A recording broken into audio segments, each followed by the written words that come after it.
ತರ ದುಃಖದಿಂದ ಅಂತ್ಯ ಆಗ್ಬಾರ್ದು. ಟೀನಾ ಗೆಲ್ಬಾರ್ದು. Vainidhi, I am really sorry. ನಾನು ನಿಮ್ಗೆ ಏನು ಹೆಲ್ಪ್ ಮಾಡಕ್ಕಾಗ್ಲಿಲ್ಲ. I am really sorry. ಇಲ್ಲ ದೇವವ್ರೆ, ಇದ್ರಲ್ಲಿ ನಿಮ್ ತಪ್ಪೇನಿಲ್ಲ. ಇದೆಲ್ಲ ಅಕ್ಕಪಟನೆ ಮಾಡಿರೋದು. ನನಗಿಂತ ನಮ್ ಪರಿವಾರದ ಬಗ್ಗೆನೇ ಯೋಚನೆ. ಟೀನಾ ಇದಕ್ಕೂ ಮುಂಚೆ ಕೌಶಿಕ್ ಅವ್ರನ್ನ ಮಾನಸಿಕ ಚಿಕಿತ್ಸಾಲಯಕ್ಕೆ ಕಳ್ಸಿದ್ಲು. ಅವ್ರ ಮಾನಸಿಕ ಅಸ್ವಸ್ಥರಾಗದೆ ಇದ್ರೂನು ನಮ್ ಪೂರ್ತಿ ಪರಿವಾರನ ಅವಳ ಕೈ ವಶಕ್ಕೆ ಮಾಡ್ಕೊಂಡ್ಬಿಡ್ತಾಳೆ. ಜೀವನ ಬರ್ಬಾರ್ದಾಗೋಗುತ್ತೆ ಕೌಶಿಕ್ ಅವ್ರದ್ದು. ಮಹಾಕಾಳಿ ಮೇಲೆ ನಂಬಿಕೆ ಇಡು ಮಗಳೇ. ಪುಣ್ಯಾತ್ಮರಿಗೆ ಯಾವಾಗ್ಲೂ ಸಮಸ್ಯೆಗಳು ತಪ್ಪಿದಲ್ಲ. ನಂಬಿಕೆನ ಕಳ್ಕೋಬೇಡ. ನೋಡು, ಈಶ್ವರ ಪರೀಕ್ಷೆಗಳನ್ನ ಮಾಡ್ತಾನೆ ಅಂದ್ರೆ ಪರೀಕ್ಷೆ ನಂತರ ಫಲನೂ ಅವನೇ ಕೊಡ್ತಾನೆ.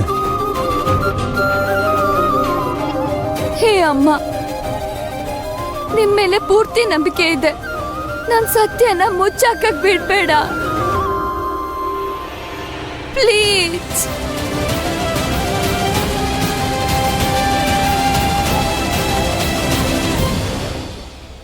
ನಿಮ್ ನಿಜ ಸೋತೋಗುತ್ತೆ ಅಕ್ಕ. ಕಲಿಯುಗದಲ್ಲಿ ಅಮ್ಮ ಇದ್ರೂನು ಸತ್ಯ ಸೋಲ್ತಿದೆ ಅಕ್ಕ. ಹಾಗೆ ಅನಿಸ್ತಿದೆ ನನ್ಗಂತೂ. ಯಾಕಂದ್ರೆ ಅಮ್ಮ ಏನು ಮಾಡ್ತಿಲ್ಲ ಅವ್ರ ಭಕ್ತರಿಗಾಗಿ. ಕಲಿಯುಗದಲ್ಲಿ ಧರ್ಮದ ಹಾದಿಯಲ್ಲಿ ನಡೆಯುವವರ ಮುಂದೆ ಅದೆಷ್ಟೋ ಕಷ್ಟಗಳು ಎದುರಾಗುತ್ತವೆ. ಆದ್ರೆ ಯಾಕಮ್ಮ ಹಾಗೆ? ಕಲಿಯುಗದಲ್ಲಿ ಕೆಟ್ಟವ್ರಿಗೆ ಒಳ್ಳೇದಾದ್ರೆ ಒಳ್ಳೆಯವ್ರಿಗೆ ಯಾಕೆ ಒಳ್ಳೇದಾಗ್ತಿಲ್ಲ?